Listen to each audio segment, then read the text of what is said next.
Upon the death of Pope Nicholas IV in 1292, the cardinals were divided into two principal factions, led, as they were, upon several such occasions, by the two principal families of Rome, the Colonna and the Orsini.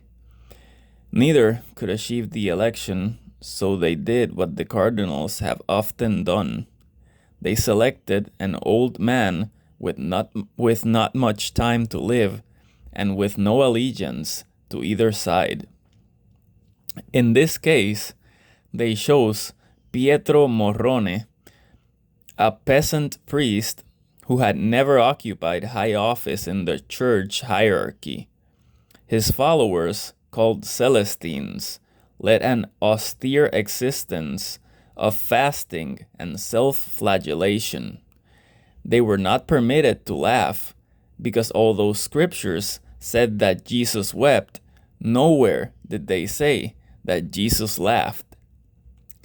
The life suited Morone, who did not want to be pope, but his objections were ignored, and he was taken from his cave in the mountains to Naples, where he became Pope Celestine V.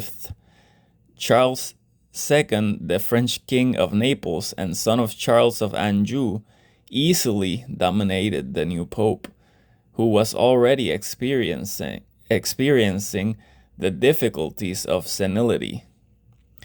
He was confused and vague, but tractable enough to name 13 new cardinals, of whom 3 were Neapolitan and 7 French. I just find this very funny. When I read this the first time, it made me laugh a bit. The followers of this Pietro Moron,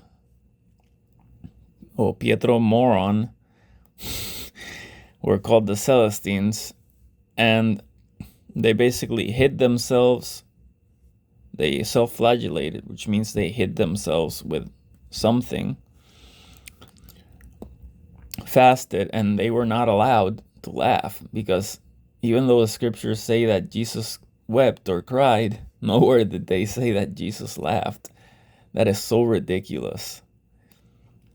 Even though the scriptures doesn't specifically say Jesus laughed, they do talk about God laughing, and Jesus is God.